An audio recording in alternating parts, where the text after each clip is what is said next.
verdade prática diz: a igreja de Jerusalém, como igreja-mãe, tornou-se exemplo para as demais, um modelo a ser seguido por todas as igrejas verdadeiramente bíblicas, amém?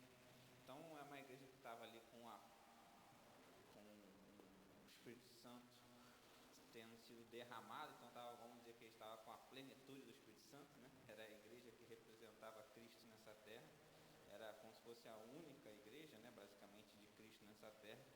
Então é uma igreja que acaba se tornando exemplo também por isso, porque ali o Espírito Santo agia com muita liberdade e desde o seu início, né, Jesus, através do Espírito Santo, mostra que ele quer salvar, né? Então a cada discurso de Pedro eram milhares convertidos e a igreja, nós vamos ver que ela tinha muita simpatia. Ela começou em Jerusalém, então naturalmente ela começa com judeus convertidos, e aí depois ela vai se expandindo, principalmente com o advento do ministério de Paulo. Mas olhando para a igreja de Jerusalém, era uma igreja que tinha aí esse modelo como uma referência para nós, porque ali o Espírito Santo agia com total liberdade e encontrou corações realmente dispostos a fazer aquilo que Deus deseja que como igreja nós façamos, amém? Então, basicamente nós vamos entender aí algumas das características dessa igreja, para que nós venhamos a entender o que Deus quer de nós e possamos aplicar no nosso dia a dia, em nome de Jesus. Então vamos lá na leitura bíblica em classe, em Atos capítulo 2.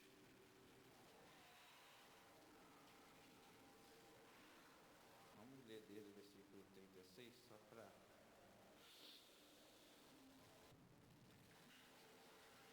pegarmos ali a última frase do discurso de Pedro e entendermos, claro, que essa igreja foi construída a partir daquela mesma pedra, né, que Jesus disse a Pedro que estaria construindo a sua igreja, que é a afirmação de que ele é o Filho de Deus, amém? Essa confusão que, por exemplo, é feita aí na igreja católica, quando diz que Pedro é pedra, nós vamos ver que a igreja foi firmada em cima da mesma sentença que Pedro tinha dado a Cristo, basicamente, lá em Mateus capítulo 16. Então vamos lá, versículo 36 vai estar assim: esteja absolutamente certa, pois a toda a casa de Israel, de que a este Jesus que vós crucificastes, Deus o fez Senhor e Cristo, amém? Então essa é a base da igreja, então essa é a base, essa é a pedra da igreja, que Deus fez o Cristo, a Jesus, o Cristo crucificado, Deus o fez o Senhor a ser louvado, engrandecido, exaltado por um povo que se chama pelo seu nome, que é a igreja dele, amém? E aí continuando, ouvindo eles estas coisas, compungiu-se-lhe o coração, e perguntaram a Pedro e aos demais apóstolos: que faremos, irmãos? Respondeu-lhes Pedro: arrependei-vos, e cada um de vós seja batizado em nome de Jesus Cristo, para a remissão dos vossos pecados, e recebereis o dom do Espírito Santo. Pois para vós outro é a promessa, para vossos filhos e para todos os que ainda estão longe, isto é, para quantos o Senhor nosso Deus chamar. Com muitas outras palavras deu testemunho e exortava-os, dizendo: salvai-vos dessa geração perversa. Então os que lhe aceitaram a palavra foram batizados, havendo um acréscimo naquele dia de quase 3.000 pessoas. E perseveravam na doutrina dos apóstolos e na comunhão, no partir do pão e nas orações. Em cada alma havia temor, e muitos prodígios e sinais eram feitos por intermédio dos apóstolos. Todos os que creram estavam juntos e tinham tudo em comum. Vendiam as suas propriedades e bens, distribuindo o produto entre todos, à medida que alguém tinha necessidade. Diariamente perseveravam unânimes no templo, partiam pão de casa em casa, tomavam as suas refeições com alegria e singeleza de coração, louvando a Deus e contando com a simpatia de todo o povo. Enquanto isso, acrescentava-lhes o Senhor dia a dia os que iam sendo salvos. Então essa é a nossa leitura aí, base dessa aula, que descreve principalmente ali como viviam os convertidos da igreja em Jerusalém. Então, comentário: os primeiros cristãos viviam exclusivamente para o Senhor e para os demais membros do corpo de Cristo, a igreja. Os apóstolos, cheios de fé e do Espírito Santo, permaneciam diariamente no templo, dedicando-se à oração, ao louvor e à adoração. Para os novos convertidos que eram acrescentados à comunidade, havia doutrina firme, milagres e um cuidado prático com o povo. Homens e mulheres de todas as classes sociais, essencialmente israelitas convertidos. Como a primeira igreja estabelecida por Cristo na terra, a igreja de Jerusalém nos oferece um referencial sólido de padrões comportamentais e espirituais com os quais devemos nos comparar para refletir sobre a nossa conduta atual como extensão desse mesmo corpo. Então, precisamos crer que fazemos parte do mesmo corpo da igreja de Jerusalém, amém? Então, essa é uma base sólida para nossas vidas, por isso que temos neles um modelo a ser seguido. Então, eles são esse referencial sólido de padrões comportamentais e espirituais com os quais devemos nos comparar para refletir sobre a nossa conduta atual como extensão desse mesmo corpo. O Espírito Santo continua agindo hoje com o mesmo poder e propósito. Contudo, para que vivamos experiências semelhantes à da igreja primitiva, precisamos nos dispor ao mesmo nível de compromisso, comunhão e submissão à vontade de Deus, mesmo sem termos presenciado fisicamente o ministério terreno de Jesus como eles presenciaram. Tá? A grande diferença entre nós e aquela igreja é que ela estava sob uma liderança de pessoas que presenciaram, viram com seus próprios olhos, ouviram com seus próprios ouvidos o ministério terreno de Jesus. E nós cremos nesse ministério pela fé, Nós vemos esse ministério pela fé, Nós lemos a palavra de Deus, somente os 4 evangelhos, e cremos em nosso coração que aquilo tudo ali foi verdade, E temos essa confirmação na nossa vida, no dia a dia com Deus, amém? Então, para que a gente possa estabelecer aqui um ponto de partida, um critério, a gente precisa entender que as características dessa igreja, principalmente entre o versículo 42 e 47, são as características da igreja gabarito, vamos dizer assim, tá? Esse é o gabarito de Deus para a sua igreja, era aquele momento ali que viveu a igreja em Jerusalém. Vinícius, mas por quanto tempo durou isso? Vamos começar a entender um pouco. Os estudiosos estimam que esse modelo de vida comunitária da igreja de Jerusalém, descrito em Atos 2, do 42 a 47, durou cerca de 3 a 5 anos, antes da grande perseguição liderada por Saulo. Tá? Então, lá no capítulo 8, vai contar que Saulo consentia na morte de Estevão, versículo 1. Então, ali, Saulo foi o grande expoente da perseguição levantada pelo Sinédrio, pelos líderes religiosos de Israel contra aquela igreja, que mais tarde eles vão dizer que é contra os do caminho, Então aquela igreja ali de Jerusalém, ela se reunia no templo. Então o templo de Herodes, naquele momento era o grande lugar que existia para realmente haver culto. Eles também vão dizer, a palavra de Deus vai dizer que eles iam de casa em casa, tomando as refeições, fazendo a sua ceia, mas o principal lugar de reunião da igreja era o templo, um templo gigantesco que Herodes tinha construído. Esse templo foi destruído lá no ano 70, aqui a gente está falando mais ou menos do ano 30, tá? Depois de Cristo. Então, pensem num cenário em que há um templo gigantesco, um lugar muito grande a princípio de culto a Deus, mas que em um grupo de pessoas ficam reunidos num canto, tá? Normalmente eles ficavam reunidos embaixo de um lugar chamado Pórtico de Salomão. Isso já na parte de dentro do templo, um pouco à direita assim, não sei se é difícil os irmãos conseguirem enxergar, mas tem a Porta Formosa, que é a entrada do templo, onde somente os israelitas poderiam entrar. os gentios tinham que ficar atrás de um muro anterior à Porta Formosa, não poderiam entrar nesse lugar. Então, por isso até que a igreja era essencialmente de israelitas.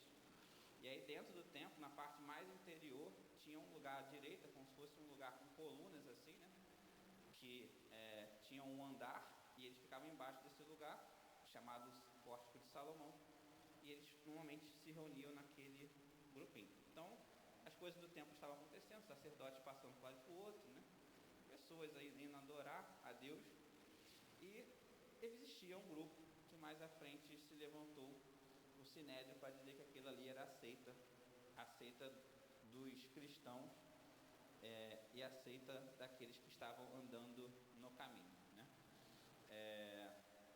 E aí, grande parte dessa história aqui que vai sendo contada, ela realmente só durou ali por volta de 3 a 5 anos, tá? Porque depois realmente quando se levanta Saulo para perseguir, para realmente encarcerar os cristãos, a igreja começa a se dispersar. E aí, por exemplo, Filipe vai para Samaria, os apóstolos vão começando a se dispersar e a alcançar outras regiões, né? Assim como Jesus tinha ordenado que eles fizessem, né? Começassem em Jerusalém, mas que fosse para a Judéia, Samaria e até os confins da terra. Então esses 3 a 5 anos, realmente eles tiveram essa característica que nós lemos aí em Atos capítulo 2, no final desse capítulo, tá? Então, continuando, neste período, embora Roma dominasse politicamente, as autoridades religiosas, como o sumo sacerdote e os anciãos do Sinédrio, ainda tinham forte influência sobre os costumes, julgamentos religiosos e a vida social do povo judeu. Os seguidores de Jesus eram vistos como uma seita dentro do judaísmo, nomeado como os do caminho, e frequentavam o templo, mantendo práticas judaicas que permitiam certa liberdade inicial de culto, tá? Então, algumas das práticas judaicas, né, ainda eram mantidas por aqueles homens judeus, tá? Por aqueles israelitas, principalmente orientada ali pelos judeus que lideravam a igreja, né? Principalmente Pedro, João e mais tarde Tiago, tá? Irmão de Jesus, que também se tornou uma coluna dentro daquela igreja. Então, a gente passa a entender que realmente, até fiz um comentário mais para frente, mas nós entendemos as limitações dos seres humanos, né? O relacionamento é um negócio que é difícil. Então, a gente tem que olhar aí para esses 3 a 5 anos, né, da igreja de Atos e ter como um modelo, né, como uma referência, como algo a ser buscado.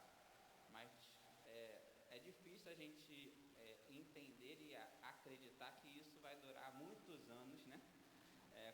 Considerando que somos humanos falhos, né? E que Deus vai agregando pessoas e que muitas das vezes, infelizmente, às vezes não estão na mesma sintonia, tá? Então, mais à frente, por exemplo, a Bíblia vai contar que houve disputa, né, entre as viúvas dos helenistas e dos judeus. Então, naturalmente, as coisas começam a ir para um caminho um pouco mais de dificuldade, justamente por ser o ser humano falho e não ser perfeito como Cristo era. Amém, irmãos? Então, da mesma forma ali, a gente pode colocar, da mesma forma que o ministério de Jesus foi capaz de durar, né, 3 anos, né, porque as pessoas não suportavam mais ele, essa igreja também tornou-se insuportável, né, ali naquele lugar. E ela durou mais ou menos 3 a 5 anos, aí, como a gente leu, nessa estrutura, nessas características dessa igreja modelo. Amém, irmãos? Então vamos continuar aqui. Expectativa da lição. Estudaremos nessa manhã sobre a igreja de Jerusalém, que teve o seu início com a descida do Espírito Santo durante o Pentecostes. Estabeleceu-se como um exemplo a ser seguido por todas as gerações de cristãos. Nela encontramos uma igreja com fundamentos sólidos, alicerçada na doutrina dos apóstolos e no compromisso com a comunhão, oração e piedade. Para além disso, essa comunidade praticava os fundamentos da fé cristã, como o batismo e a ceia do Senhor, manifestando sua fé de forma prática. O seu testemunho e modo de viver deixaram uma marca significativa na sociedade à sua volta, tornando-a um modelo de unidade, amor e poder espiritual. Então, é uma igreja que era marcada, né, por doutrina, por ensino, pela piedade, por viver em comunidade, né, um ajudar o outro, né? Com essa generosidade. Ela vivia, uma igreja baseada muito em oração, né? Então existia muito essas características. Hoje, se a gente for ver, as igrejas normalmente puxam uma dessas características mais fortemente, né? Tem igrejas que são mais voltadas para a parte de prática social, né, generosidade, mas talvez no ensino não seja tão forte. Tem igreja já que puxa mais para o ensino, né, mas que talvez precisa ser tratado um pouco mais nessa parte de comunidade, de generosidade. Então, assim, hoje é como se houvesse a igreja que é uma igreja que coloca o seu joelho, que busca muito oração, mas que talvez não seja tanto, não tenha tantas outras características. Então, sim, naturalmente, talvez algumas características ou outras, vamos dizer assim, elas acabam se sobrepujando às outras, mas isso não quer dizer que a responsabilidade de ter as outras características seja reduzida. Então, se a igreja faz muita prática social, é muito generosa, ajuda muito pessoas de rua, por exemplo, né, nesse momento de inverno, que é muito difícil, né, para quem mora na rua. Então, se a igreja tem essa prática, ela não pode entender por ser muito generosa que ela tem que abandonar o ensino, né? Ela não pode investir no ensino, não tem que investir, ou pelo menos investe menos ali na parte de escola bíblica, né, de cultos, de cursos, né, com esse propósito. As coisas não são para se chocar, né, ou não são para se confrontar, mas são para se equivaler, tá? Então esse modelo da Igreja de Jerusalém, ele é um modelo que ele é um modelo de, vamos dizer assim, de referência em todos os aspectos que Deus espera que a sua igreja tenha, tá? Tanto doutrina quanto generosidade, né, amizade, comunhão, participação de corpo, né, visão de corpo, como também oração, né, que é algo que realmente, se não tiver a perda do relacionamento com Deus, as coisas ficam mais frias, né? E aí a gente tem exemplos, inclusive, em igrejas do Apocalipse, né, que eram igrejas firmes em obras, né, que tinham muitas obras, mas tinham pouca fé, né, tinham pouca busca por Deus. Vamos lá agora em objetivos da lição. Vamos lá, na verdade eu vou ler aqui. Quais são os 3 objetivos, tá? Os 3 tópicos dessa lição? Explicar os fundamentos da igreja de Jerusalém, reconhecer a importância do batismo e da ceia do Senhor como símbolos essenciais da fé cristã, aplicar os princípios da igreja de Jerusalém à vida da igreja atual, enfatizando a prática espiritual, o acolhimento e a adoração. Então explicar fundamentos, reconhecer a importância, principalmente do batismo e ceia, como os símbolos principais ali que estão descritos aqui, e aplicar esses princípios na igreja atual. Motivação e aplicação. Antes da gente ler a introdução, a igreja de Jerusalém não era apenas uma comunidade de fé, mas um modelo de vida cristã que impactava a sua geração. Seus alicerces firmes na doutrina, na sua fidelidade aos símbolos cristãos e o seu testemunho poderoso são inspirações para a igreja atual. Ao estudar essa lição, reflita: nossa igreja e vida cristã refletem esse modelo? O compromisso com a palavra, a comunhão e a prática da fé ainda são nossas prioridades? Que a reflexão desperte um desejo genuíno de vivermos os princípios da igreja primitiva em nosso cotidiano da fé, porque somos chamados a viver uma fé fundamentada na palavra, na comunhão e na prática dos ensinamentos de Cristo, tá? Então realmente uma aula para a gente refletir, para entendermos aí esse modelo, essa referência e buscarmos realmente tentarmos nos aproximar aí desse modelo, desse referencial da igreja de Jerusalém. Amém, irmãos? Então aqui terminada a minha introdução, vamos agora à introdução da revista.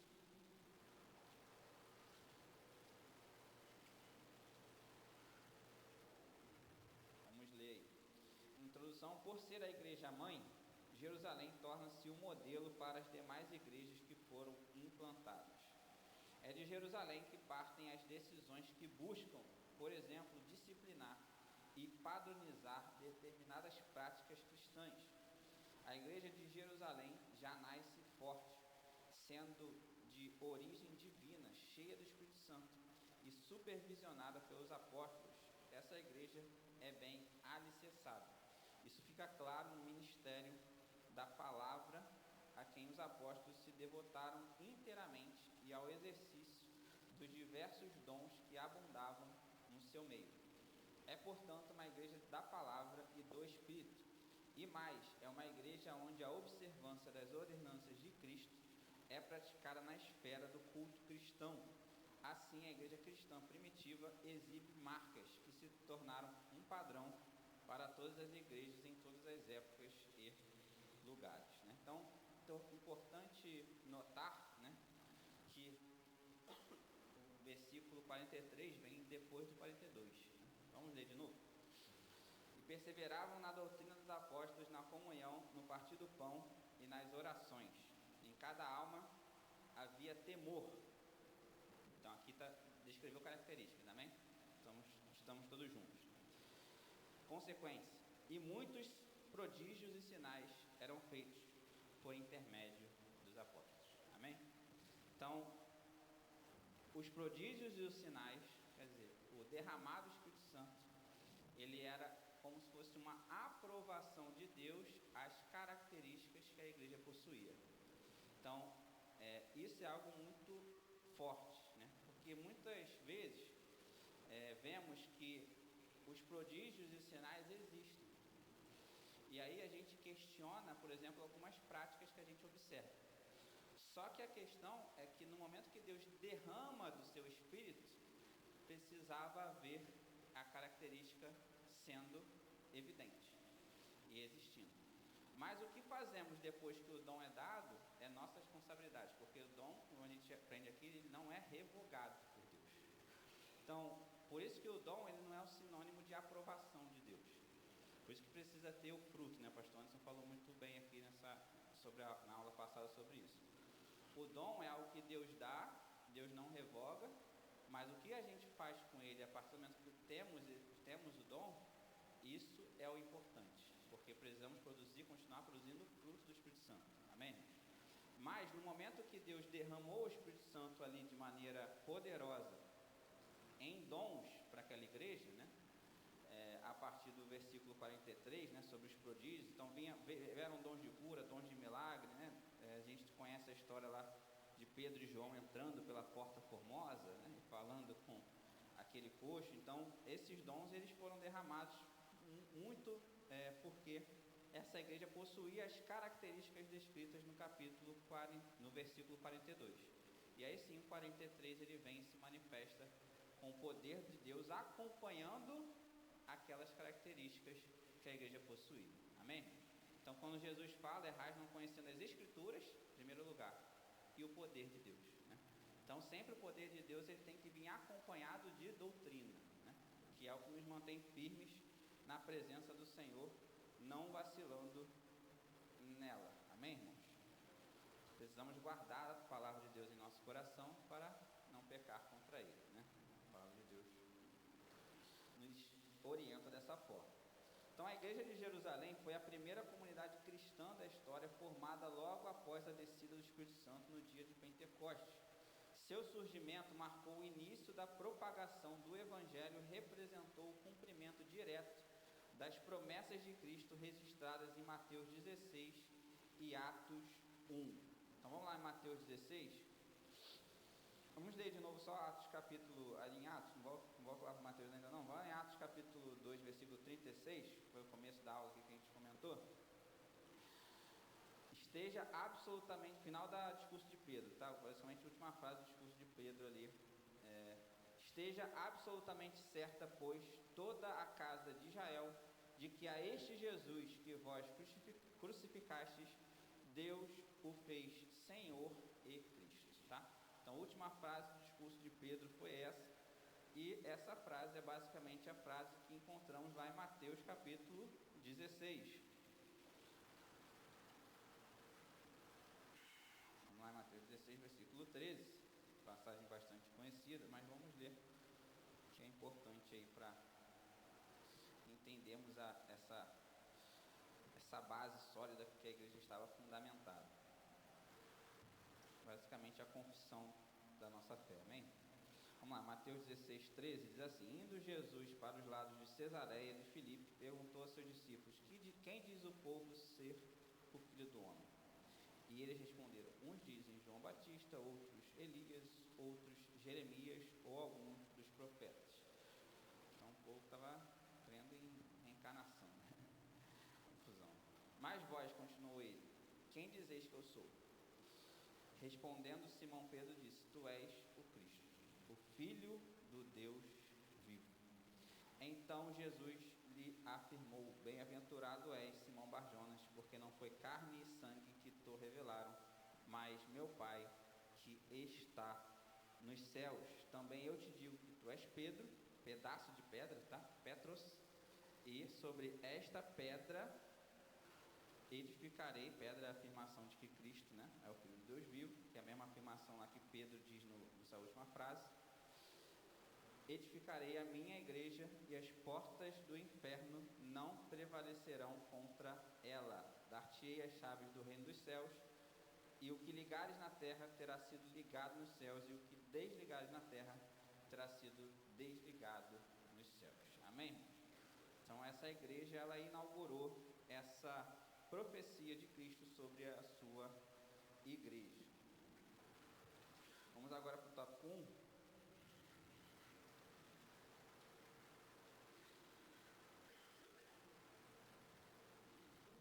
Diz assim: uma igreja com sólidos alicerces. Ponto 1. Uma igreja com fundamento doutrinário. A igreja de Jerusalém era uma igreja bem doutrinada.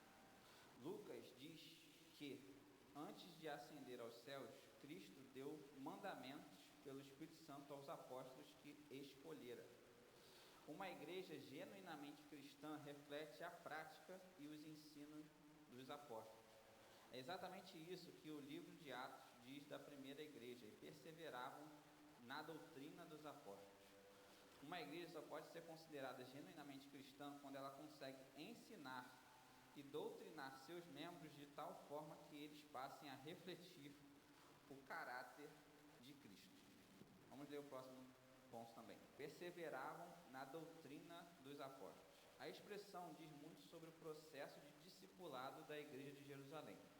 Era uma igreja bem doutrinada e, portanto, bem discipulada. A palavra doutrina traduz o termo didaché, que significa ensinar e instruir. Tem a ver, portanto, com o discipulado cristão. O discípulo é alguém que consegue reproduzir, isto é, levar adiante o que aprendeu de seu mestre.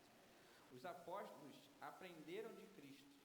A igreja cristã primitiva aprendeu dos apóstolos e agora vivia isso a fim de transmitir a outros o que aprendeu. A tragédia da igreja acontece quando ela não consegue ser discipulada, nem tampouco discipular. Amém? Então, comentário aqui. Naquele período, a liderança da igreja era essencialmente formada pelos 12 apóstolos, com Pedro e João tendo maior evidência. Tiago, irmão do Senhor, também foi chamado por Deus para ser uma das colunas da igreja de Jerusalém. Mas um dos aspectos mais marcantes que o texto nos mostra é que eles viviam em comunidade, ou seja, tinham tudo em comum e eram unânimes. A igreja primitiva compreendia que eram todos igualmente importantes diante de Deus e que Jesus havia morrido por cada alma com o mesmo valor. Embora existisse uma hierarquia espiritual estabelecida por Deus, não havia necessidade de imposição de autoridade, pois havia comunhão, humildade e aceitação mútua. Tá? Então, para discipular, nós precisamos amar, né? Porque discipular dá trabalho, né? Você realmente guiar uma vida, né? Preparar um estudo, que seja uma reunião, cuidar no privado com vidas, é algo que dá trabalho, né? Precisa de amor, né? Do amor de Cristo, do amor de Deus, né? E aí Jesus, inclusive, diz, né? Quando ele fala sobre amor, ele fala: nisto conhecerão que sois meus discípulos, se tiveres amor uns com os outros. Então, a marca do cristão precisa ser buscar e ter esse amor, para que possamos realizar as outras coisas, né? Sem amor, nós não conseguimos realizar aquilo que Deus tem para a nossa vida em qualquer área que estejamos na igreja, em qualquer ação, em qualquer servidão que façamos a Deus. É em amor que nós somos generosos, é em amor que nós discipulamos, é em amor que nós nos dedicamos ao ministério da palavra, por exemplo, é em amor que nós dedicamos ao ministério infantil, é em amor que nós preparamos uma aula, é em amor que nós preparamos um louvor, né? Então tudo na igreja precisa, para funcionar da melhor forma, precisa existir o amor de Deus permeando os nossos corações, amém? E aí quando nós olhamos para essa característica que a revista nos traz sobre a questão do fundamento doutrinário, imagine que naquele momento o coração dos apóstolos estava ardendo de amor por Cristo, né? Eles estavam super decepcionados com a morte de Jesus, mas quando Jesus reaparece ressuscitado, ali eles são todos eles, vamos dizer assim, convertidos, né? Definitivamente a Cristo. E eles passam a realmente buscar e a realizar aquilo que Deus tem para a igreja. Porque a igreja do Senhor, ela é inaugurada quando Cristo realmente manifesta o seu poder na ressurreição, né? Deus manifesta em Cristo o seu poder de ressurgi-lo. E a partir disso nasce uma igreja com essas características que nós temos aprendido. E essa igreja só nasce porque tinha muito Deus, né? Muito Deus na vida deles, né? Deus realmente se realizava através deles grandes coisas. O pastor antes também comentou na aula passada sobre a própria questão de Pedro, né? Quem era Pedro antes e depois, né? Então eram pessoas totalmente diferentes. Os apóstolos ali, eles direcionavam a doutrina, direcionavam o ensinamento, direcionavam toda a sua construção teológica em cima das bases que Jesus tinha deixado para eles. E o Espírito Santo fazia, claro, o seu trabalho de lembrá-los e direcioná-los a fazer a vontade de Deus nessa terra. Então, precisamos ter sempre esse entendimento que somos igreja quando somos guiados pelo Espírito Santo. Aqueles que são guiados pelo Espírito Santo, esses são filhos de Deus, né? Então, essa busca pelo Espírito Santo realmente fazer parte da nossa vida, do nosso cotidiano, da nossa história, tudo aquilo que nós fazemos, seja para homens, né, no mundo secular, seja para Deus dentro da igreja, precisa estar sendo realmente feito da melhor maneira com esse coração compungido, né? E precisamos realmente estar todo dia convertidos, né? Todo dia precisamos buscar a Deus e realmente pedir para que Ele, naquele dia, manifeste os seus atributos através da nossa história, através da nossa vida, amém? Isso é uma dificuldade gigantesca, porque temos as nossas lutas, as dificuldades da nossa história, do nosso dia a dia, da nossa vida, mas isso é possível, tá? Pelo menos vamos dizer assim, em boa parte, né, do nosso tempo, a gente tem essa capacidade dada por Deus de realmente fazer a sua vontade, independente daquilo que estejamos fazendo naquele momento, tá, irmãos? Então é o tempo da realmente buscar estar o tempo todo conectado com Deus e olhando para a igreja. Essa visão de que somos todos iguais é fundamental. Somos todos igualmente amados, igualmente desejosos por Deus, igualmente importantes para Cristo, né? Jesus morreu igual por todos nós. Não há ninguém que ele morreu com mais amor no coração. Ele morreu igualmente por toda a humanidade. Somos todos iguais diante de Deus, amém? E eles tinham esse entendimento, por isso que valorizavam também a vida de cada alma que ia se acrescentando ali na história daquela comunidade. É claro que por causa das limitações humanas e do pecado que continuamente nos assedia, essa realidade não se sustenta por muito tempo com facilidade. Essa realidade, né, de comunidade, de tudo aquilo que a gente leu. Mas ao atingir esse nível de comunhão e unidade, a igreja primitiva estabeleceu um padrão, uma referência a ser seguida. Em resumo, uma igreja forte se constrói sobre 3 pilares: ensino bíblico saudável, relacionamentos saudáveis e vida espiritual ativa. Amém? Então, ensino ensino bíblico saudável, que é exatamente esse ponto que a gente comentou, né, sobre doutrina, e graças a Deus fazemos parte também de uma denominação, né, de uma igreja que preza muito por isso. Esse momento aqui, por exemplo, é um momento muito valioso, né? É um momento de que poucas igrejas hoje estão realmente se dedicando a ter escola bíblica dominical. Graças a Deus nós temos aqui, temos basicamente toda uma estrutura realmente muito voltada a ensino, a discipulado, né, a doutrina. Relacionamentos saudáveis, relacionamento é construção, é todo dia. Muitas das vezes a gente abre mão de algumas coisas para continuar se dando bem, amando um ao outro. Muitas das vezes a gente tenta também que entender e ter empatia, né? Se colocar no lugar do outro. Então, relacionamento é algo que se constrói diariamente. E precisamos, claro, naquilo que precisamos evoluir como seres humanos, buscar essa evolução, né? Também não é eu sou assim, se me aceita se eu for assim, ou então não me aceita, não é assim, né? Eu tenho que buscar ser a minha melhor versão a cada dia para que os relacionamentos comigo sejam mais fáceis, amém? Vida espiritual ativa, né? Que aí realmente é o que a gente talvez vai focar um pouco mais agora a partir desse próximo tópico. Que é a parte de realmente de ativamente eu estar buscando fazer a vontade de Deus, né? Não é a vida cristã não é uma vida passiva, né? Eu tenho que a minha passividade está em obedecer ao Espírito Santo, em ouvir a voz de Deus e buscar fazer a vontade dele na minha vida. Mas a atividade que Deus quer na nossa vida, no dia a dia, é fundamental. Eu preciso ativamente buscar a Deus todo dia, porque se essa ativação não acontecer, minha vida vai ser fora, distante da vontade de Deus. Então eu não vou conseguir passivamente ouvir a voz do Espírito Santo e fazer o que Ele quer que eu faça, amém? Então essa vida espiritual ativa de busca, de culto, de oração, de realmente buscar fazer o melhor, é algo que é necessário para que a gente tenha essas características da igreja primitiva. Então ela passa a ser um referencial, né? Eu comento muito isso, né? Comentei na última matéria do SEMPO sobre essa questão da vida cristã, né? A vida cristã ela é uma vida que eu tenho que buscar ter um referencial para que as coisas se aproximem desse referencial, né?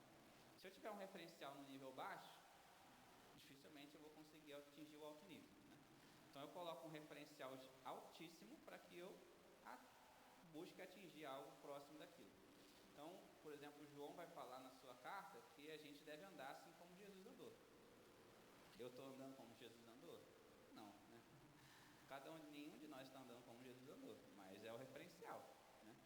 A Bíblia vai falar que nós precisamos ser perfeitos como perfeito é o Senhor. Vamos ser perfeitos como o Senhor? Não vamos ser perfeitos como o Senhor, mas eu preciso buscar me aperfeiçoar, né? Preciso buscar isso. Se a minha referência estiver no nível medíocre, né? Nível mediano, no nível abaixo daquilo que a Bíblia nos direciona como referência, a nossa vida vai estar nesse nível, vai estar no máximo nesse nível. Então a igreja de Jerusalém, a gente tem que olhar para ela como se fosse a nota 10. Eu faço uma prova sempre buscando a nota 10. Deveria, pelo menos, estudar para buscar a nota 10. Agora, se eu não atinjo a nota 10, mas eu atinjo a nota 8, a nota 9, tá bom, né? Provavelmente seria aprovado. Espero ser aprovado por Deus para entrar no céu, amém, irmãos? Então essa é a nossa busca para a nossa vida cristã. A gente tem que olhar as referências e buscar ser igual. Se chegaremos muito perto, ou ficaremos um pouco abaixo, só não podemos ficar muito aquém, porque aí muito aquém é reprovação, amém? Então a igreja de Jerusalém ela passa a ser essa referência aí. Essa revista foi muito feliz de escolher esse tema, porque a gente precisa olhar para o nosso dia a dia, né? Cada vez mais, porque a volta de Jesus está próxima e a gente precisa olhar para o nosso dia a dia e realmente buscar fazer em nosso dia a dia o que Deus quer para nossas vidas, para que sejamos salvos, né? E estejamos à direita, né? E não à esquerda, amém? Vamos agora para o ponto 3 do tópico 1, uma igreja relacional e piedosa.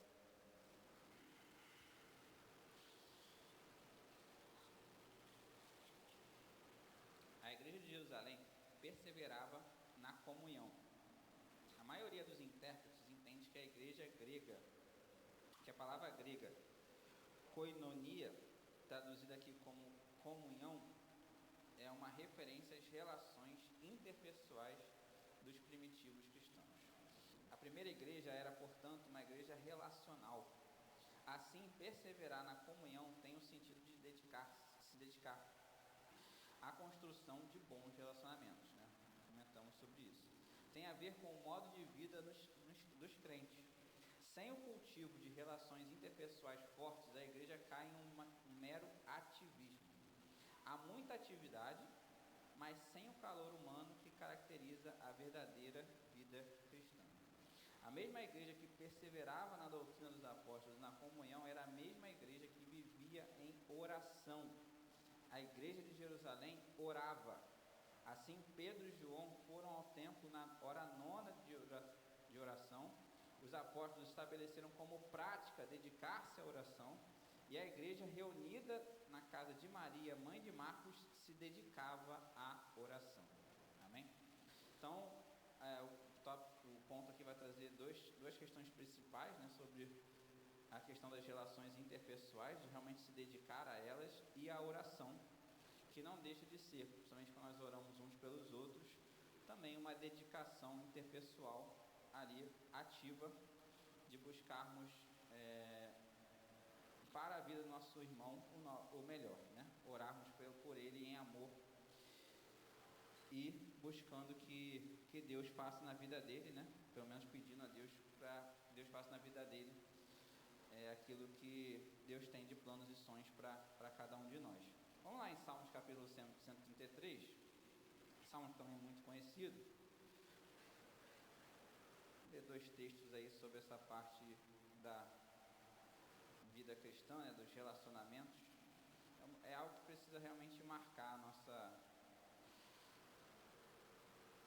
vida, tá, irmãos? É algo que às vezes parece clichê, né, os seus melhores amigos, né, as pessoas que você mais se relaciona, tem que estar dentro da igreja, mas tem que ser verdade nessa história, né?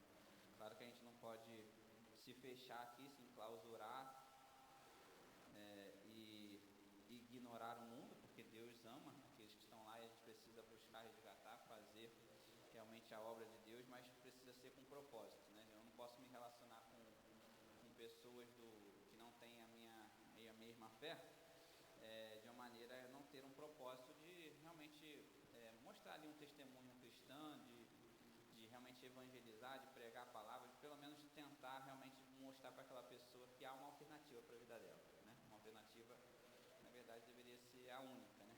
É a única alternativa que leva aquela pessoa à salvação, realmente ao entendimento de verdade que Deus tem para a nossa história. Salmo 133 diz: como é bom e agradável viverem unidos os irmãos. É como o óleo precioso sobre a cabeça, o qual desce para a barba de Arão, e desce para a gola de suas vestes.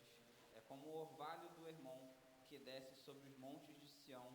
Ali ordena o Senhor a sua bênção e a vida para sempre. Amém? Então, um dos pontos que é importante termos relações entre nós, né, é porque nós vamos conviver eternamente com os outros, né? Então, esse convívio que o Salmo vai trazer aqui no final do versículo 3, a sua bênção e a vida para sempre, precisa ser bom, tá, irmão? Não dá para entrar, o pastor Joaquim brinca com isso, não dá para entrar no céu bicudo, né, com outro irmão. Deus vai cortar o bico para entrar no céu. Então, não dá para entrar na Nova Jerusalém e ter esse relacionamento que teremos lá em nome de Jesus, sendo vizinhos uns dos outros, lá na Cidade Santa, com problemas pessoais, né? Problemas de relacionamento. Precisamos acertar esses problemas enquanto estamos nessa terra. Provérbios 22, versículo 9, vai falar sobre o generoso. E aqui é uma regra estabelecida nos céus, tá, irmãos? Aí nós olhamos às vezes para a vida de algumas pessoas que são generosas, mas que não são cristãs, e vemos elas prosperarem. Mas por que isso? Porque isso aqui é uma regra celestial, uma é uma regra da palavra de Deus. Deus determinou para a humanidade. O generoso, Provérbios 22, 9. O generoso será abençoado, porque dá do seu pão ao pobre. Então Deus abençoa os corações generosos, tá? Independente se muitas das vezes a fé dele, ou se pelo menos ele tem a sua fé firmada na palavra. Ele, tendo um coração generoso, Deus abençoa. Só que para o cristão isso é algo muito mais poderoso, né? Porque aí nós entendemos que para além da bênção de Deus com respeito a essa determinação que Deus coloca na sua palavra, nós sabemos também que outras bênçãos vêm e nos alcançam, né? Que realmente o entendimento de que aquilo que está chegando nas minhas mãos proveio de Deus, né? Não fica uma coisa nebulosa, né?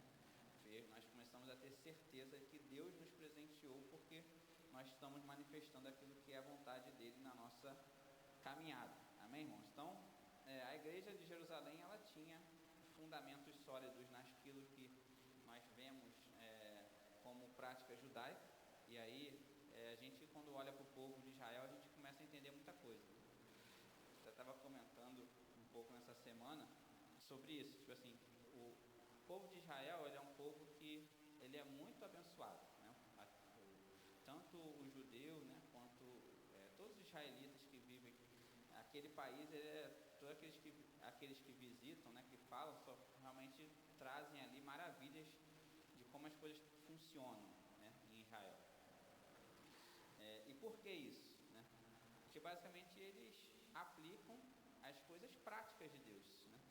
E Deus, ele deixou a sua palavra, deixou a lei de uma maneira muito prática, para que se seguir, as coisas vão acontecer.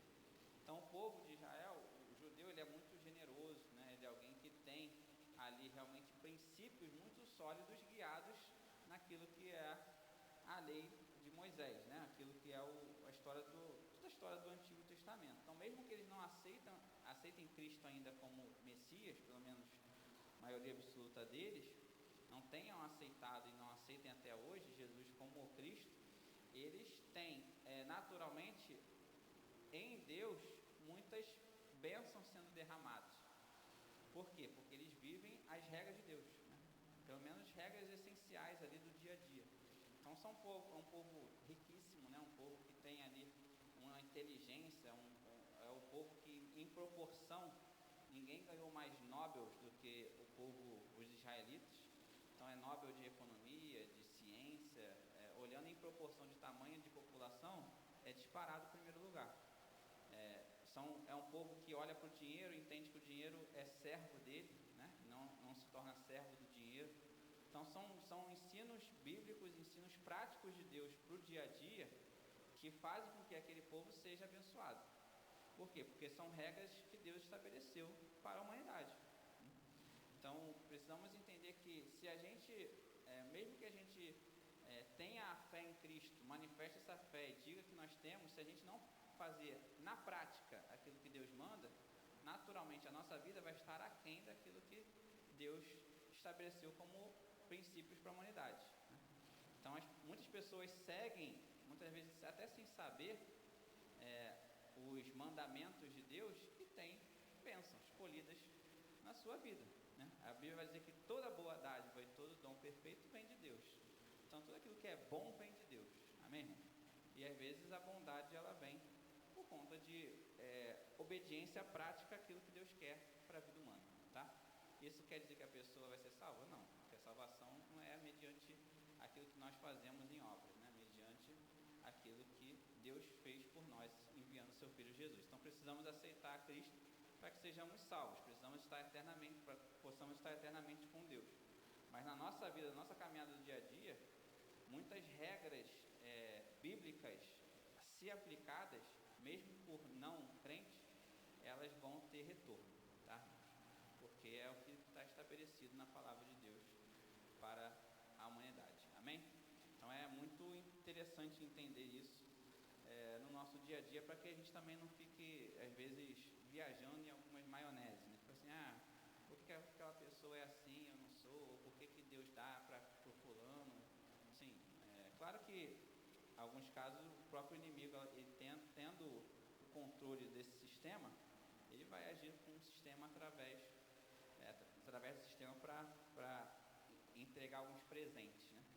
Aí eu estou falando de pessoas que realmente têm um coração mais limpo dessas questões, um coração mais generoso, por exemplo, como a gente leu aqui em Provérbios 22, 9, tá? Então, vamos dizer assim, como se fossem pessoas que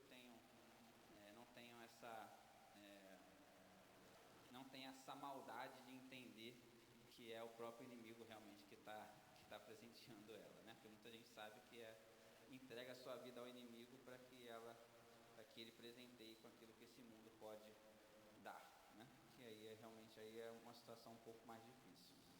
Continuando aqui, um comentário. A igreja de Jerusalém perseverava na oração. Vou falar um pouco de oração agora. E essa prática era tão essencial quanto a doutrina e a comunhão. Desde o início, os cristãos entenderam que vida com Deus exige vida de joelhos. Pedro e João iam ao templo na hora da oração. Os apóstolos priorizavam a oração em meio às responsabilidades. A igreja orava com fervor pelos que enfrentavam lutas. Então a oração era tanto individual, uma responsabilidade pessoal nossa, individual, também era algo que viam como propósito diário de estar reunidos orando. Então, orando uns pelos outros, orando uns pelas causas dos outros. Amém? E eles entendiam que, principalmente os apóstolos ali, a liderança entendia que era muito importante se dedicar não só à palavra, mas à oração, né? Então, lá na instituição dos diáconos, vai falar um pouco sobre isso, né? Então, vamos lá em Atos. Vou voltar lá em Atos rapidinho, para entender a importância que a oração era algo muito valorizado por essa igreja, desde a sua liderança até cada membro. Atos capítulo 6, versículo 3 e 4. Atos 6, 3 e 4 diz assim: Mas irmãos, escolhei dentre vós 7 homens de boa reputação, cheios do espírito de sabedoria, aos quais encarregaremos deste serviço. E quanto a nós, nos consagraremos à oração e ao ministério da palavra. Amém? Tem uma frase muito bonita que vida com Deus precede vida para Deus. Então a gente precisa primeiro viver com Deus para depois servir a Ele onde quer que estejamos. Então precisamos buscar esse entendimento, e aqui mais uma vez, né, a ordem é importante. Consagraremos a oração em primeiro lugar, quer dizer, vida com Deus, vida pessoal com Deus, intimidade com Deus, e ao ministério da palavra, né? E ao ministério com o qual os apóstolos foram chamados para liderarem ali a igreja primitiva. Hoje somos chamados a viver o mesmo compromisso. Uma igreja viva ora, um crente firme ora, e não se trata apenas de orar durante o culto, mas de ter uma vida no altar que começa nos nossos momentos a sós com Deus, principalmente na madrugada ou pela manhã, antes das distrações do dia. A oração logo cedo é um ato de consagração, onde entregamos nossos caminhos e reafirmamos que dependemos inteiramente do Senhor. Então, o poder da oração, né, da madrugada, da manhã, é muito grande. É algo que Deus sempre nos chama a atenção. O Espírito Santo sempre nos chama a atenção com respeito a isso, né? Então, quando nós não realmente temos esse dia a dia, parece que Deus vai lá e nos cutuca, né? Ó, tá vendo? Por isso que aconteceu isso aí no seu dia. Não orou de manhã, saiu sem orar, ou orou de qualquer jeito, tá vendo? Precisa buscar. Então vira e mexe, alguém está aqui nesse púlpito falando sobre isso, né? Hoje Deus me escolheu. É algo que também eu preciso me dedicar, ainda mais também na madrugada. É muito difícil acordar de madrugada para mim. Meu sono é profundo, mas é algo que madrugada é menor. segredo, né? Então, realmente, essa busca pela madrugada, pela manhã, é algo que a gente precisa ter mais, tá, irmãos? É algo que realmente Deus, ele nos chama a atenção para isso, né? A gente não pode fazer as coisas do nosso dia a dia sem antes realmente dedicar o nosso dia a Deus. E isso é muito poderoso porque é um exemplo, né? É um exemplo que a gente passa para frente. Então, quando nós realmente realizamos, naturalmente as coisas acontecem. Aí, quando as coisas acontecem, vira-se um testemunho. E aí, se há um questionamento, você vai dizer, né? Porque realmente, graças a Deus, eu tenho colocado meu dia diante de Deus e aí as coisas têm acontecido. E é algo que vira realmente um testemunho para que a gente fortaleça a fé de outros irmãos com respeito a isso. Amém? Tem uma frase aqui muito bonita: aqueles que se ajoelham diante de Deus de manhã se levantarão de pé diante dos desafios do dia. Amém?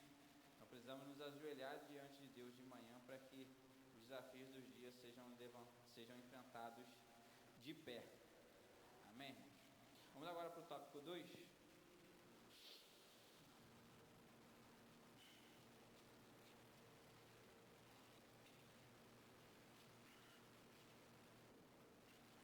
Uma igreja observadora dos símbolos cristãos. Ponto 1. O batismo. Após o primeiro sermão do apóstolo Pedro na igreja de Jerusalém, e como resposta a uma pergunta, ele disse ao povo: arrependei-vos, e cada um de vós seja batizado em o nome de Jesus Cristo para perdão dos pecados.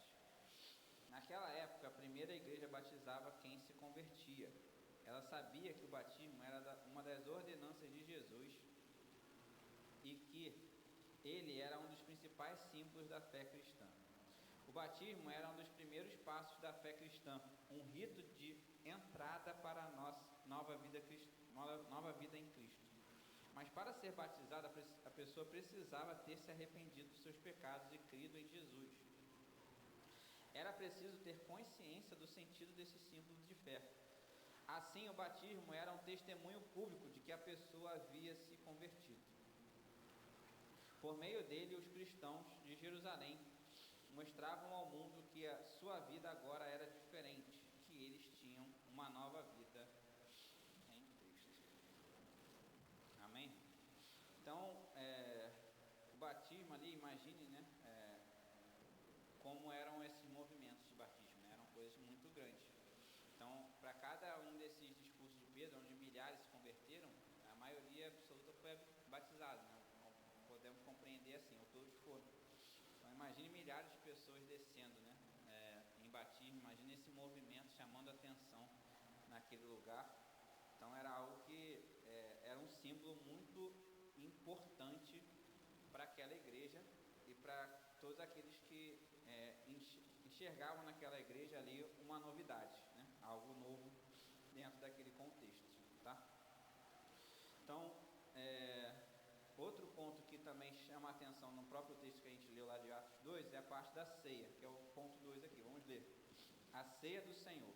A ceia do Senhor é outra ordenança dada por Jesus e que foi observada pela igreja de Jerusalém e perseveravam no partir do pão.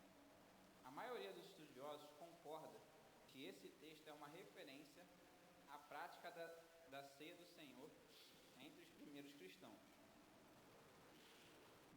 Donald G., um dos principais mestres do pentecostalismo britânico, disse que quando tomada corretamente, a ceia leva a igreja ao próprio coração de sua fé, ao próprio centro do evangelho, ao objeto supremo do amor de Deus. Porquanto, quão abençoado é esse partir do pão.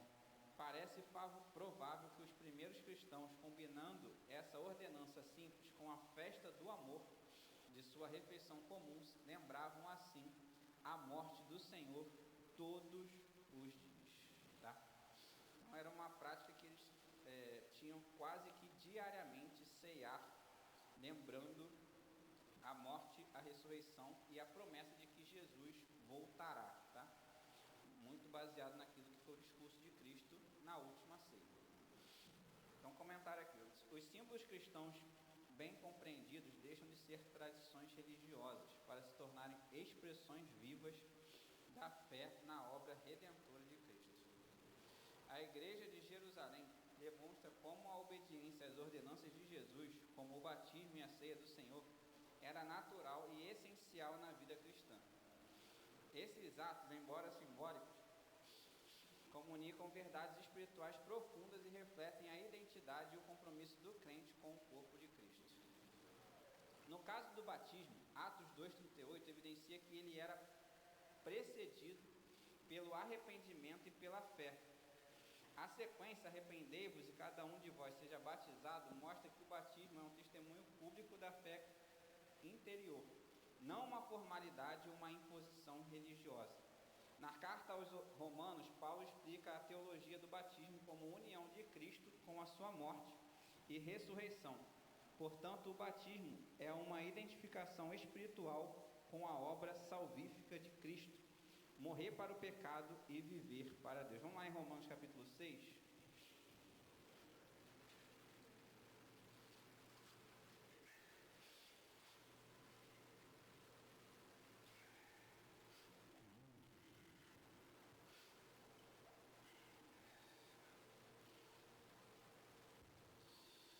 Então, o batismo ele era precedido naturalmente daquilo que Pedro instrui, né? Todos perguntavam, né? Aqueles crentes perguntavam, e agora, o que faremos? Né? Em Atos capítulo 2, vou ler aqui, não precisa ir lá. Ouvindo estas coisas, compungiu-se-lhe o coração e perguntaram a Pedro e aos demais apóstolos, que faremos, irmãos? Respondeu-lhes Pedro, arrependei-vos e cada um de vós seja batizado em nome de Jesus Cristo para a remissão dos vossos pecados e recebereis o dom do Espírito Santo. Então aqueles homens e mulheres que vinham sendo convencidos pelo Espírito acerca da fé em Cristo, eles precisavam ter no batismo essa confirmação da sua conversão, né? Realmente precedendo o arrependimento e a confissão de que Jesus Cristo é o Senhor. Então o batismo é uma ordenança, é algo que Deus espera como sequência nessa caminhada inicial cristã. Em Romanos capítulo 6, versículo 3, diz assim, então Paulo escreve sobre o batismo e ele fala, ou porventura ignorais que todos nós que fomos batizados em Cristo Jesus, fomos batizados na sua morte. Fomos, pois, sepultados com ele na morte pelo batismo, para que, como Cristo foi ressuscitado dentre os mortos pela glória do Pai, assim também andemos nós em novidade de vida.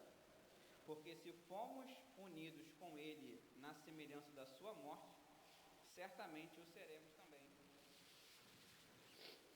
na semelhança da sua ressurreição. Amém? Então, o batismo ele tem esse simbolismo, né, de morte para a vida anterior, para o velho homem, e novidade de vida, né, nascimento de uma vida com Deus. Então, naturalmente, os judeus ali, inicialmente convertidos na igreja de Jerusalém, eles precisavam ter esse passo de fé, essa novidade para a vida deles, né? Porque aquilo ali era algo novo, né? Algo instituído ali por João Batista, né? O batismo de João, e que a igreja se apossou e Jesus confirmou que aquilo era necessário, tendo sido ele próprio batizado. Amém? Então, nessa sequência, esse simbolismo era algo muito evidente ali nas características da igreja primitiva. E não só o batismo, mas também a ceia. Quanto à ceia do Senhor, ela não era um simples memorial, mas um constante retorno à cruz, ao coração do Evangelho, como observamos em 1 Coríntios 11, 26. Vamos lá? 1 Coríntios 11, 26.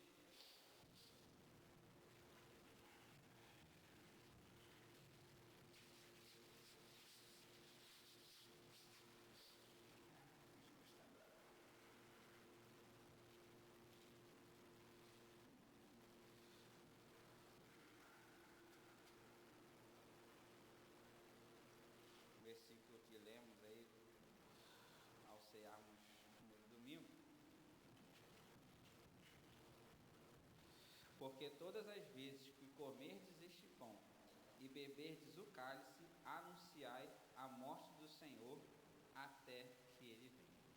Então é um retorno às origens do cristianismo, a cruz de Cristo e a esperança da vida eterna.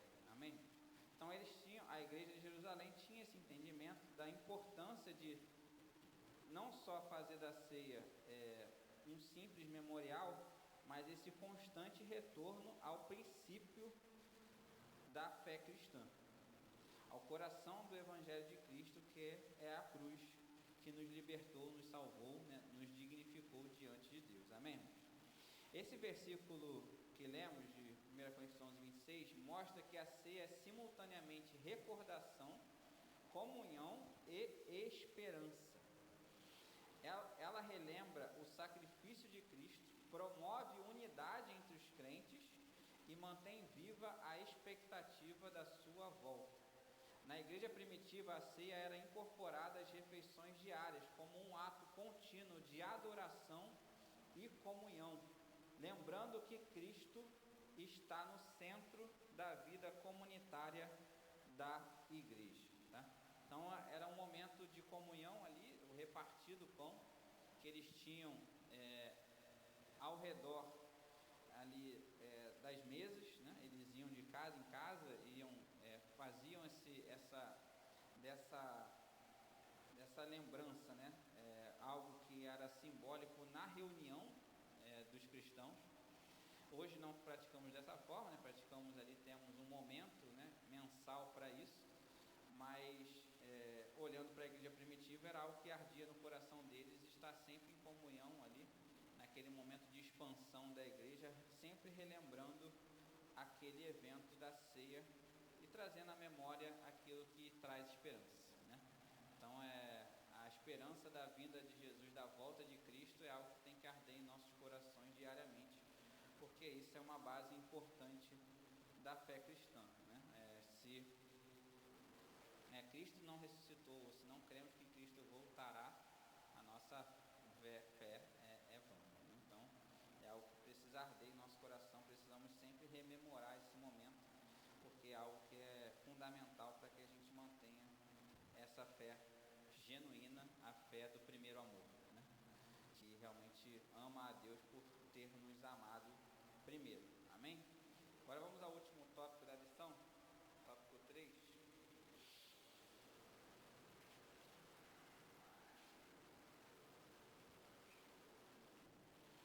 Uma igreja modelo.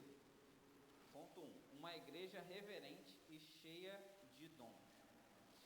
É dito da igreja de Jerusalém, em cada alma havia temor.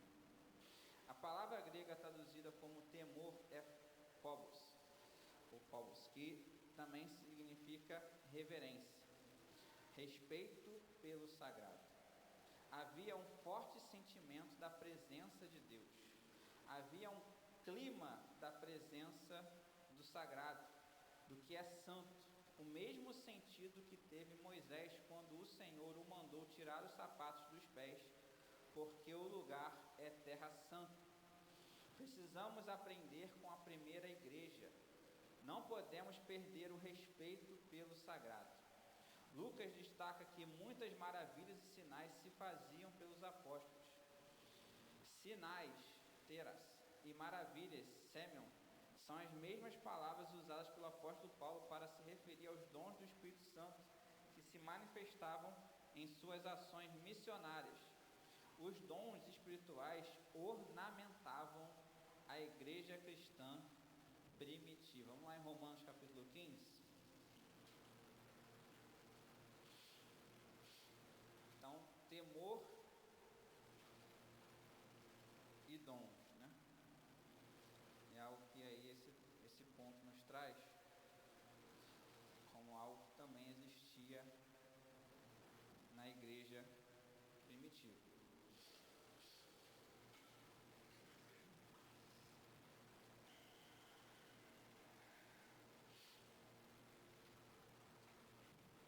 Romanos 15, versículo 18,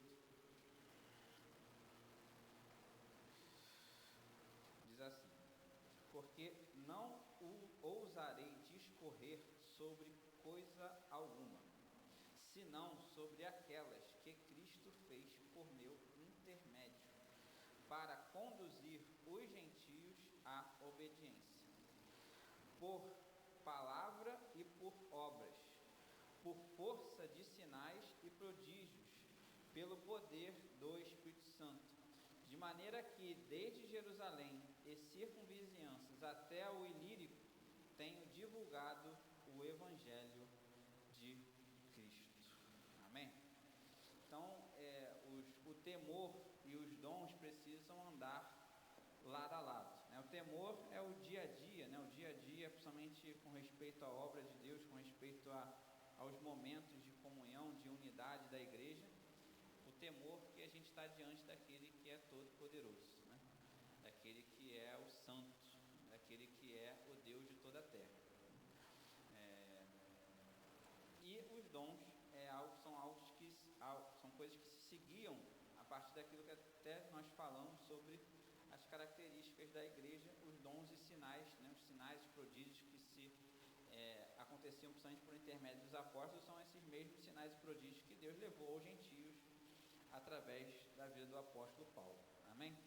E isso tudo realizado, como Paulo diz, pelo poder do Espírito Santo, de maneira que eles tinham essa confirmação daquilo que eles vinham fazendo, dos seus ministérios, da obediência da igreja, da vontade de Deus com eles, através disso, né? Então, da mesma forma como o povo israelita viu no deserto e viu na sua história várias manifestações de Deus, confirmando que Deus era o único verdadeiro e era o Deus de Israel, os cristãos têm a manifestação de Deus como uma confirmação de que, olha, eu estou contigo, né? Estou contigo, continue na caminhada, seja forte, né? Mantenha o amor, mantenha o temor, porque eu estou com vocês, né? Quando a gente olha para a igreja, né, para a nossa comunidade, aquilo que Deus faz na vida de cada um dos nossos irmãos, né, precisa também em nosso coração bater como algo, um acréscimo de fé, né? Uma injeção de fé na nossa história, porque a gente precisa se alegrar com os que se alegram, né? Chorar com os que choram também. Há esses momentos de dificuldade, de luto, mas é a alegria do Senhor que é a nossa força. Amém?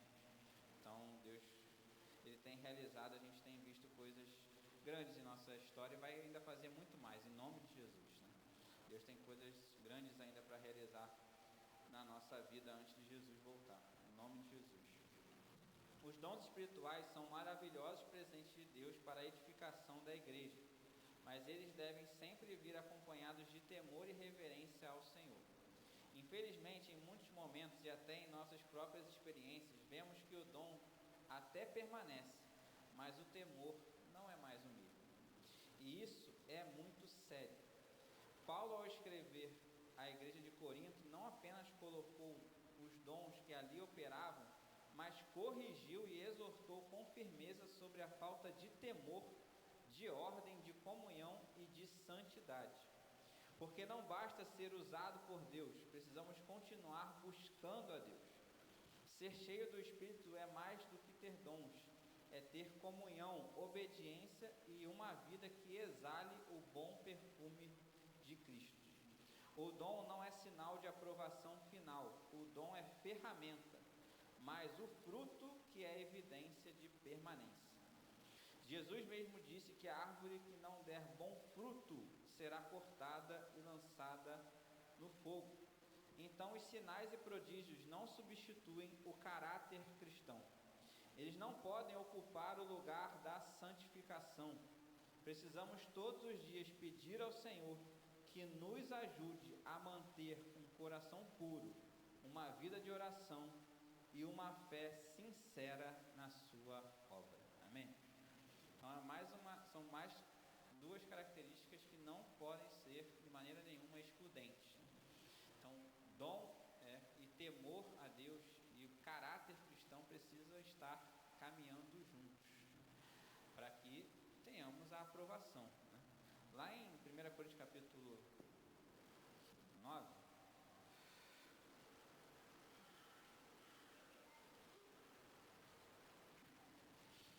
Olha quão forte Paulo escreve no versículo 27. Isso aqui é um versículo que a gente precisa olhar para esse versículo e entender quão grande é a responsabilidade em ser cristão, tá? Isso quer dizer que Deus ele vai ser punitivo? Não acredito dessa forma, por isso que Deus quer salvar, tá? Mas mais uma vez, a referência tem que estar lá no alto, tá, irmãos? Para que a gente possa realmente, naquele momento, estar realmente naqueles selecionados para eternamente viverem com Deus. E olha o próprio apóstolo Paulo, o que ele escreve no versículo 27 do capítulo 9 de 1 Coríntios. Lembre que é uma carta, né, como a gente comentou aqui, é uma carta muito rigorosa, né? É uma carta de disciplina àquela igreja que estava vivendo, que tinha uma igreja, por exemplo, cheia dos dons do Espírito, né?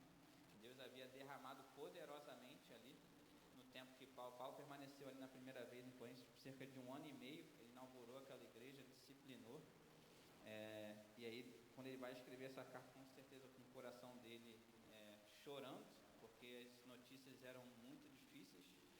Uma igreja que precisava ser disciplinada em todas as... Tanto é que é uma carta que vai falar sobre quase todas as atitudes, né? Quase todas as ações, quase todos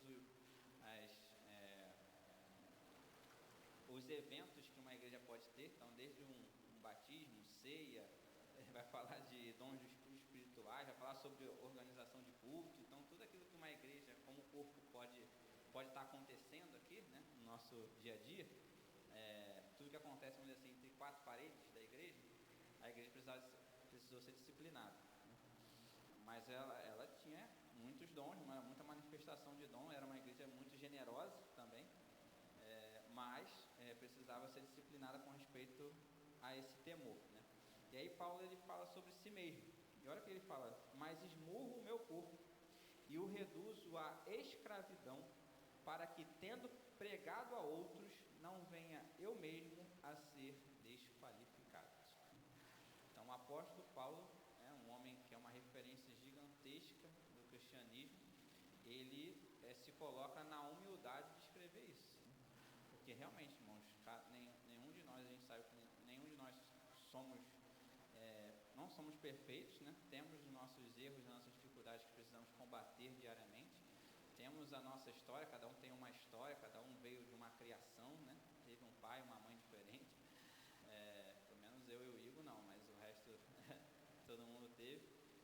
Mas assim, é algo que realmente a gente precisa, como Paulo escreve, né? Estar esmurrando o nosso corpo e reduzindo a escravidão do Espírito Santo, né? A gente realmente precisa entender que a gente precisa ter Jesus como Senhor.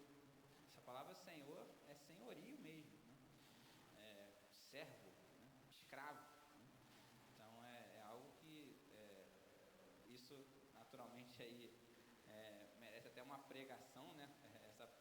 Jesus como Senhor é algo que é uma pregação que seria bastante forte, né, para a igreja, porque muitas vezes a gente acha que essa palavra ela não tem todo o significado e simbolismo que existe realmente no seu original.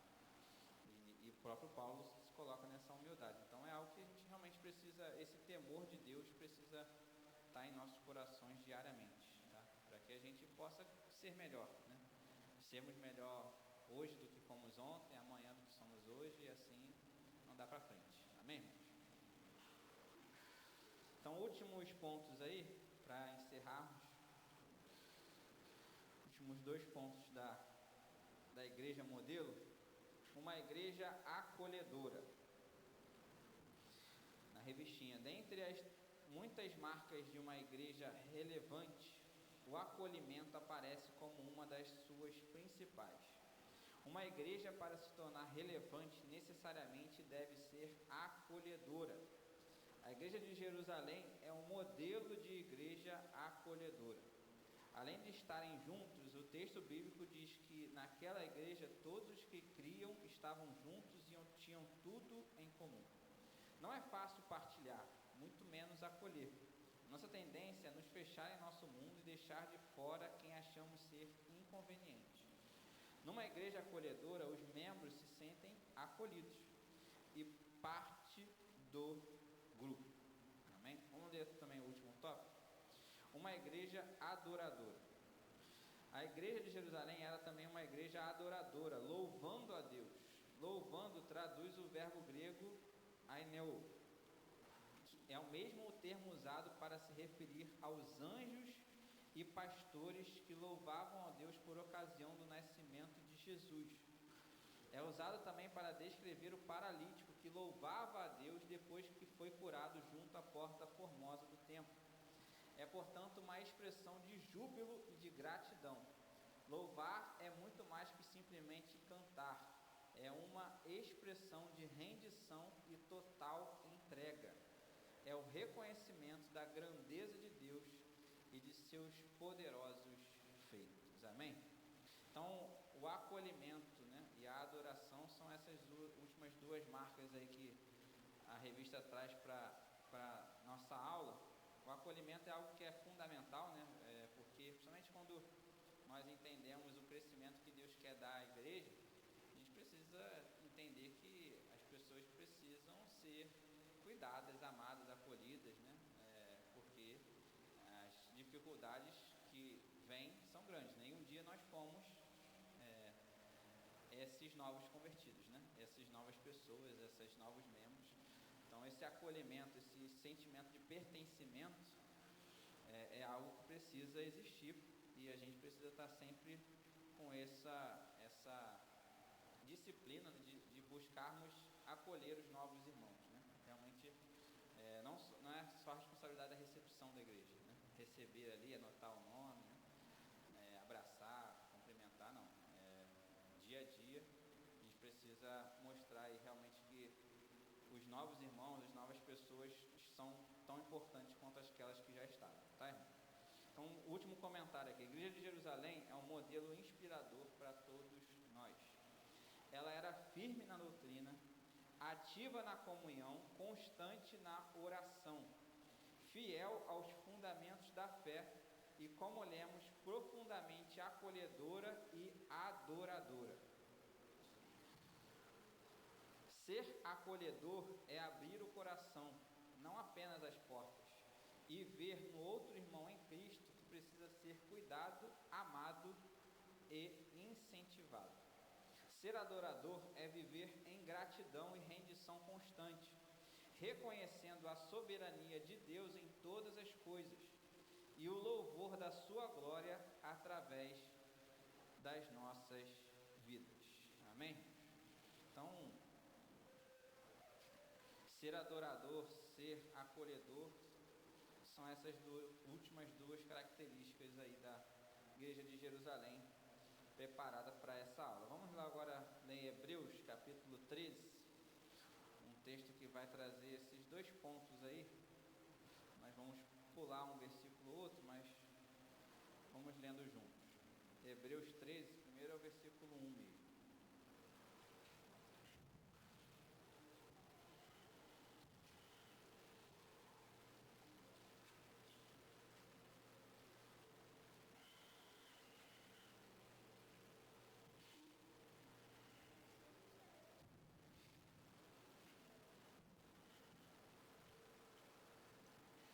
Isso é o que nos afasta da religiosidade, né? Principalmente é o coração adorador.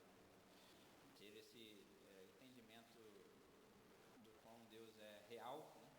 E realiza em nossas vidas aquilo que Ele e mantermos esse coração grato, né? Realmente rendido a Ele, é o que nos mantém com o pé fora da religiosidade, né? Porque religiosidade é justamente você trazer aquilo que é, para aquilo que é fogo, trazer frio, né? Então, frio com fogo vai dar morno, né? E o morno a gente sabe que Deus vomita. Então, a mornidão da religião, né, que é fazer as coisas para cumprir regras, né? Eu venho ao culto porque eu tenho que vir ao culto domingo, eu tocar porque eu estou escalado, não é. Eu vou preparar uma aula porque me escalaram para preparar e eu tenho que tentar dar uma aula. Eu vou fazer o que quer que seja porque é assim que eu estou fazendo. Dou o dízimo porque, eu acho que é correto dar o dízimo, né? O pastor já me convenceu de que Jesus vai evitar que o devorador me alcance, né? Então não é assim, irmão. Realmente Deus ele é digno, né, do nosso amor com a sua obra, do nosso louvor, a nossa gratidão. Realmente a gente precisa buscar o tempo todo estar com essa disciplina de fugir dessa religiosidade aí, porque foi a religiosidade que crucificou Jesus, né? A gente precisa estar com o coração nosso sensível à voz de Deus. Amém? Isso é algo muito, muito importante para a vida cristã. Hebreus 13, versículos 1 e 2, começando, diz assim: seja constante o amor fraternal. Não negligencieis a hospitalidade, pois alguns, praticando-a sem o saber, acolheram anjos. Vai lá para o versículo 9. Não vos deixeis envolver por doutrinas várias e estranhas, porquanto o que vale é estar o coração confirmado com graça e não com alimentos, pois nunca tiveram proveito os que com isto se preocuparam. Agora no versículo 15. Por meio de Jesus, pois, ofereçamos a Deus sempre sacrifício de louvor, que é o fruto de lábios que confessam o seu nome. Não negligencieis igualmente a prática do bem e a mútua cooperação, pois com tais sacrifícios Deus se compraz. Amém?